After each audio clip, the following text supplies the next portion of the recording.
Hello friends, this is Stacey. Welcome back to our channel, or welcome if you're new here. I am so excited for today's video because I am filming my August 2024 reading wrap-up. Let's get into it and I hope you enjoy. It's been a very long time since we've filmed wrap-up videos and TBR videos on this channel, and I thought it'd be fun to film one for August, since I read some really good books this month, and a lot of you said that you would like to see wrap-ups and TBR videos from us. So moving forward, we're going to try to do more of them here on this channel. But today I'm so excited to be doing my August wrap-up. So I'm going to show you all the books that I have read this month. I'm filming this on the 28th, so there's still a couple days left of the month, and I hope to do a little bit more reading. But for the most part, the month is over, so I really want to get this video up for you guys. So I'm going to share all the books I read this month with you and a little bit of my thoughts, and I hope you enjoy. Let's go. So at this point in time where I am with my reading for the month, I have read 6 books, and I'm currently reading one right now, and then I have one more book I really want to get to by the end of the week.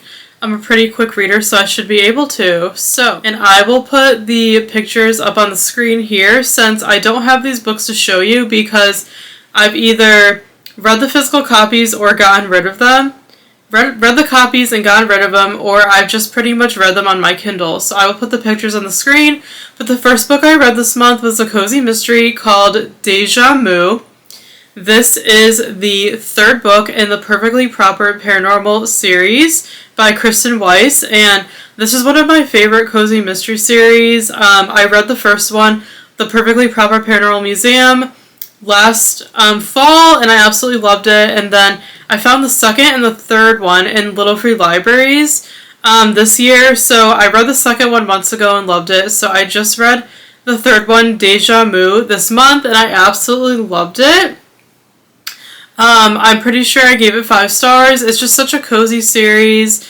It's pretty much about a girl named Maddie, and she's around like late 20s, and she kind of like loses her job and all these bad things happen. She is in a breakup, so she moves back home to her family in California, and she ends up taking over this paranormal museum in town that is like closing. She ends up like taking it over and kind of like repurposing it, and then she reopens it. So it's kind of about her like basically starting a business of opening and running a paranormal museum, and it's really fun. And her best friend owns like a cafe and like a tea shop next door, and it's about like her journey, you know, as she moves back home, getting to know the town again, and you know, being reunited with her family. And then of course there's a murder involved, and she's one of the suspects. It happens in her museum.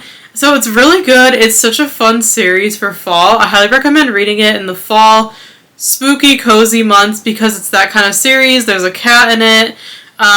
It's a paranormal museum, so there's like some haunted things, some like ghosts. Like, it's not scary, but it's just such a fun, cozy series, perfect for the fall time. So I highly recommend it. Absolutely loved this one, book 3. And gave it 5 stars. Can't wait to continue the rest of the series. Moving on to the 2nd book I read this month. This was called The Summer Deal by Jill Shalvis. This is actually like the 5th book in a series, and I did not know that when I went into it, but I was kind of researching it, and you can like read them kind of like as standalones. They're companions. So the series is called Wildstone, I believe. And this was a really, really good book. Just a nice summer read. I found it in a Little Free Library and read it. It was a hardcover copy. Then I got rid of it, so I don't have to show you. But it was such like a fun, like I said, pretty lighthearted summer read. Kind of about a character who, like, again, like the other book, she has like kind of like a crisis in her life. She like loses her job, and she is in a breakup, so she kind of moves back home to like figure out what her next steps are, and she ends up reuniting with her kind of like childhood guy friend who she always had a crush on, and he always liked her, but she never knew it, and vice versa. So they always liked each other, but they never knew it. They met at summer camp with another girl who the main character does not like. They're kind of like enemies, but the other girl's like best friends with the guy. So the main character ends up needing a place to live for the summer while she figures out what she's going to do next. She's a teacher, so she's trying to like find a teaching job and start over. And the guy offers her his beach house to live in with him and the other girl and a couple other people. And yeah, it's just kind of like their summer as she just like starts a new life in a different place. And then there's a romance between her and the guy, which I absolutely loved. So I really like Jill Shalvis' writing. I think she's a very talented writer, so I really enjoyed this. And I believe I gave it 5 stars, but it's such a good summer read. I highly recommend The Summer Deal. The next book I read this month was called The Forgotten Bookshop in Paris by Daisy Wood. This is actually a historical fiction book, and I found this in a Little Free Library as well, but I don't have it. I already got rid of it, and I'm not a big historical fiction reader. I love historical romance, but I'm not a big historical fiction reader just because I was never a huge history person, and I like romance in my books, and historical fiction isn't really about romance, so I usually stay away from this genre, but I've been getting into it like a little bit here and there. So I found it at a Little Free Library. It looked cute. Any book that has bookshop in the title or Paris, I feel like I have to try it. So I read this one, and from the beginning to about the halfway point, I really liked it. And I was like totally into it, and yeah, I was like really enjoying it. It was really gripping me. Really enjoyed it. And then for some reason, from like the middle on, I started to just lose interest. The pacing changed. It got really slow. And I just kind of didn't really care anymore what was happening with the characters and such.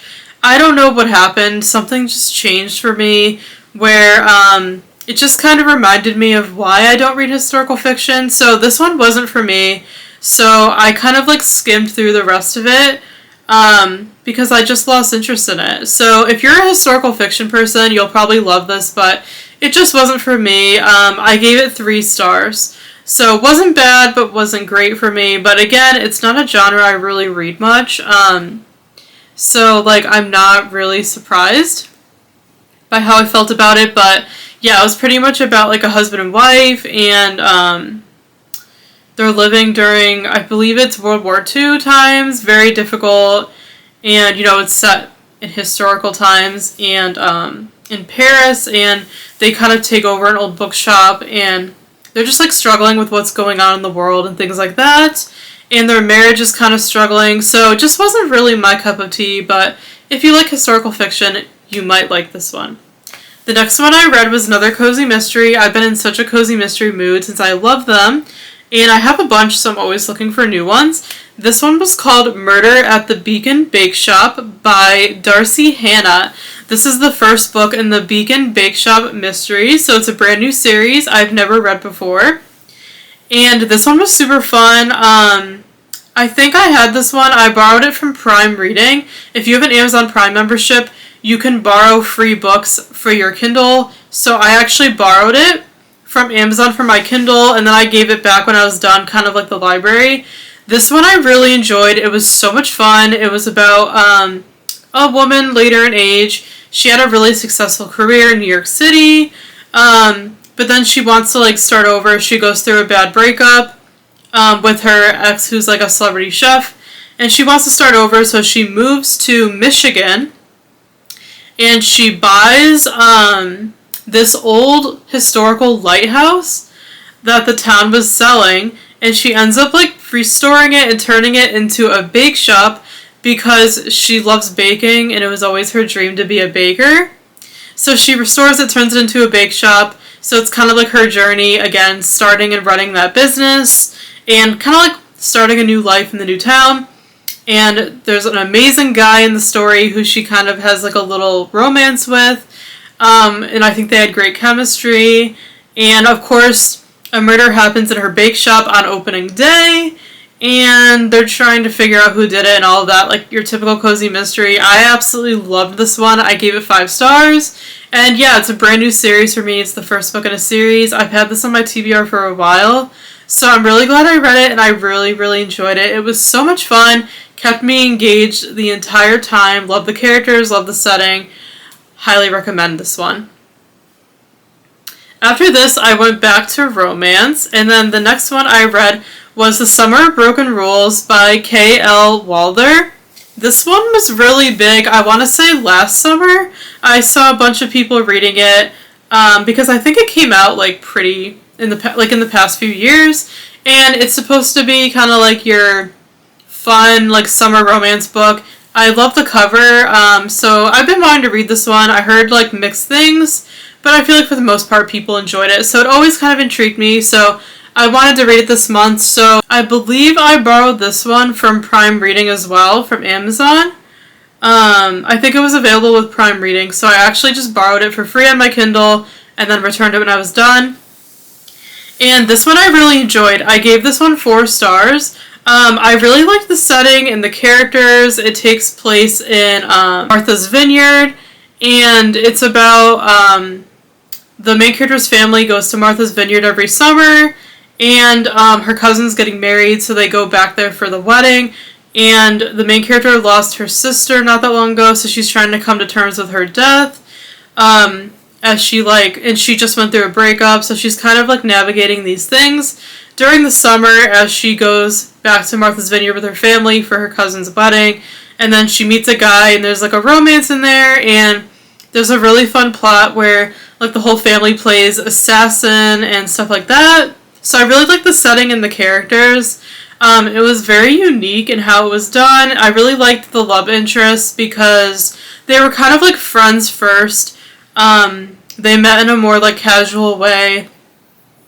And they both liked each other, but they didn't want anything serious because they would both be gone by the end of the summer in different directions.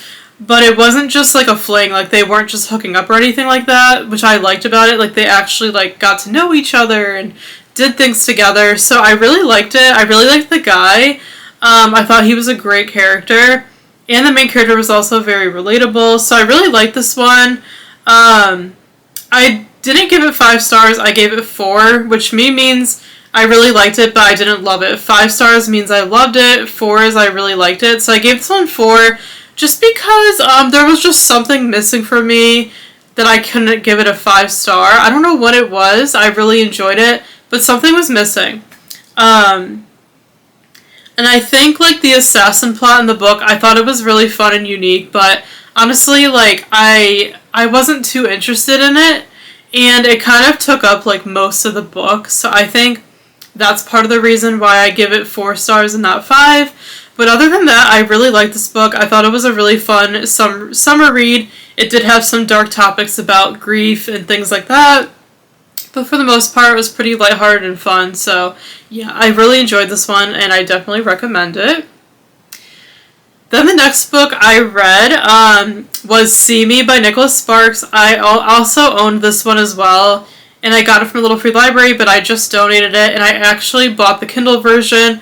I started reading it from the physical hardcover, but I ended up just borrowing it from Libby on my Kindle to read it there instead because it's a very chunky book. It's almost 500 pages. I think it was like 488 pages in hardcover, so it's very heavy to hold. And if you guys know me, you know that I don't like hardcovers.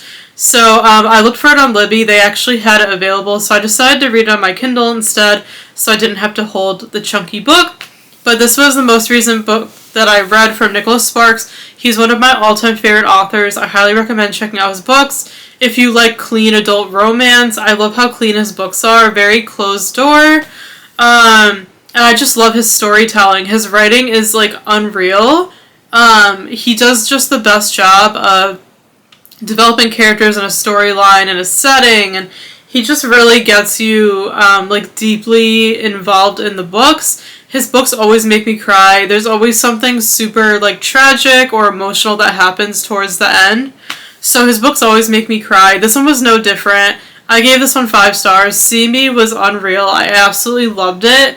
There were so many like twists and turns in this one. This one was different from his other books because usually they're more on like the romance front, but this one was more kind of like a mystery thriller because there's a bunch of like crazy things that happen, and they're trying to figure out like what's going on. So it kind of felt more like a mystery thriller than a romance, but there's still a lot of romance in this book as well. But I loved the setting. All of his books are always set in North Carolina, where he's from, which I love. And yeah, I loved the two lead characters, like their like how they got to know each other, their development, and how it blossomed into a romance and everything. This one does have some kind of like triggering topics for some people, so just be careful if you go into it. It was a little dark at times, but such a good fast-paced read. I could not put it down, and it's a chunky book, but I just could not put it down. It was probably one of my new favorite books from Nicholas Sparks. So I highly recommend it. Give it 5 stars, and I know they're making a couple of his newer books into movies. I hope they do this one. It would be such a good adaptation. But this one just blew me away. I don't want to spoil anything, but there's so many crazy things that happen in this book that I can't even explain, like, in one video. It was so intense. There was just one thing after another. Like, I was never bored. So definitely check out See Me. Definitely one of his best books. Highly recommend. Gave it 5 stars. So now to this point, those are all the ones I've read so far. So now I want to share the book I'm currently reading, because I will definitely finish it by the end of the month. I am currently reading The Summer of Yes by Courtney Walsh, and I am reading this on my Kindle. Shout out to Susan in our community. She actually gifted this book to Steph and I for our birthday. So she gifted us the Kindle version, so thank you so much, Susan. She loved this book, and she really wanted us to read it, so she sent it to us, which I'm so grateful for, and I had heard nothing but amazing things about this book. Everyone has been raving about it. It's Courtney Walsh's new book, and Courtney Walsh is just like one of the best clean romance writers. I highly recommend her books if you want clean romance, like I love to read. I read A Cross Country Christmas from her in the past, loved it, so this is my second book from her, and I'm obsessed with it. I'm about 200 pages in. I think I have like about 150 pages left, and I am loving it so much. The characters are amazing. Courtney Walsh writes the most relatable characters. Like, her characters are just so relatable, and I'm absolutely loving the setting. I'm loving the character development. I'm loving the romance. Just everything about this book.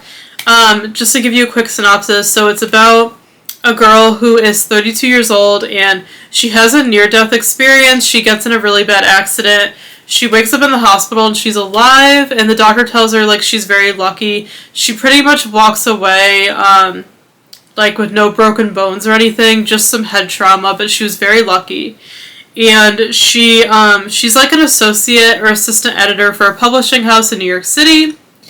And she never really has like a personal life or a social life. All she does is work. And she really wants to become head editor someday. So you know how the New York City culture is. It's very, very hustle, 24/7.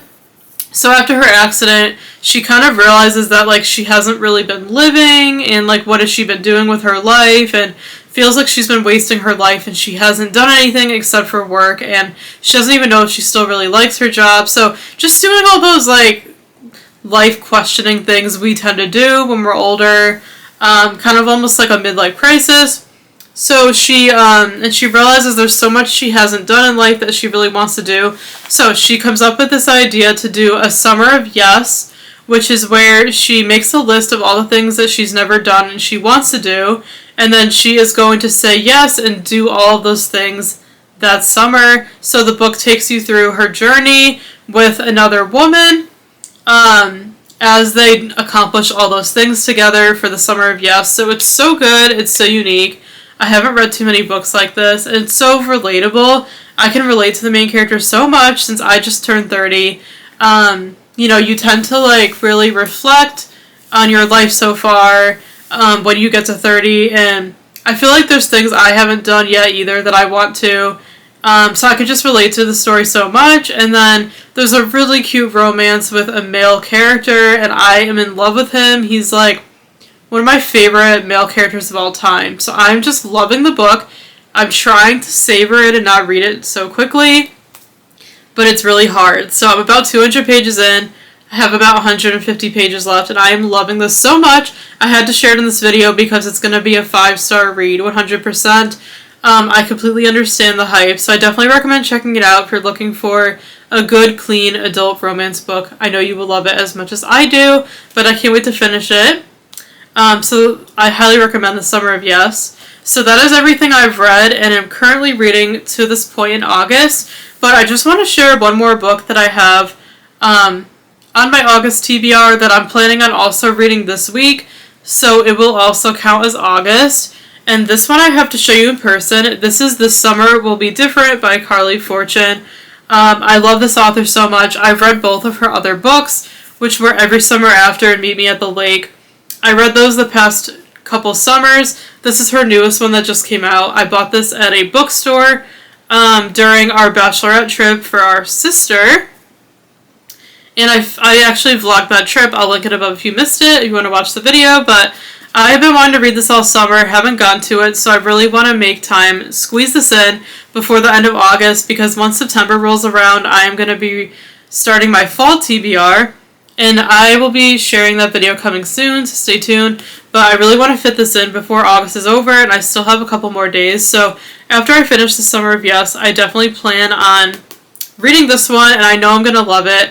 I'll keep you guys posted later on, and if you follow me on Goodreads, you can see what I think. My Goodreads is always linked below. If you want to friend me over there, I would love for you to do so, but you could see like what I think when I'm done.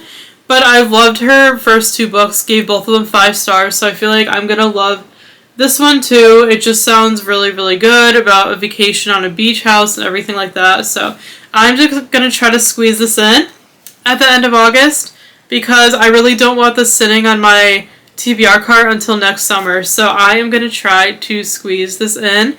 If you have read this one, let me know in a comment below. Spoiler free what you thought. I would love to know, but I've heard good things. I feel like I'm really going to enjoy this one as well. So that is it for my August wrap up. So just a quick recap again. So far I have read 6 books for the month, and I'm reading The Summer of Yes right now, so that'll be 7. And then I'm hoping to read this one, which will be 8. So I usually read about like 10 books a month. So, and my reading has been a little slower this month. So reading 8 books this month will actually be really, really good. But that is my August reading wrap up. I hope you guys enjoyed. Let me know in a comment below if you've read any of these books, what you thought. And let me know if you want to see like these videos every month. Do you want to see wrap ups every month? Do you watch them? And TBR videos, let me know. If so, I'll be happy to film more of these, but I'm going to be filming my fall TBR very soon, so stay tuned for that. That'll be up soon, but thank you so much for watching. We really appreciate your support. We love you all. Make sure to give this video a thumbs up, subscribe down below if you're not already, leave a comment, and we will see you soon in our next video. Bye, friends!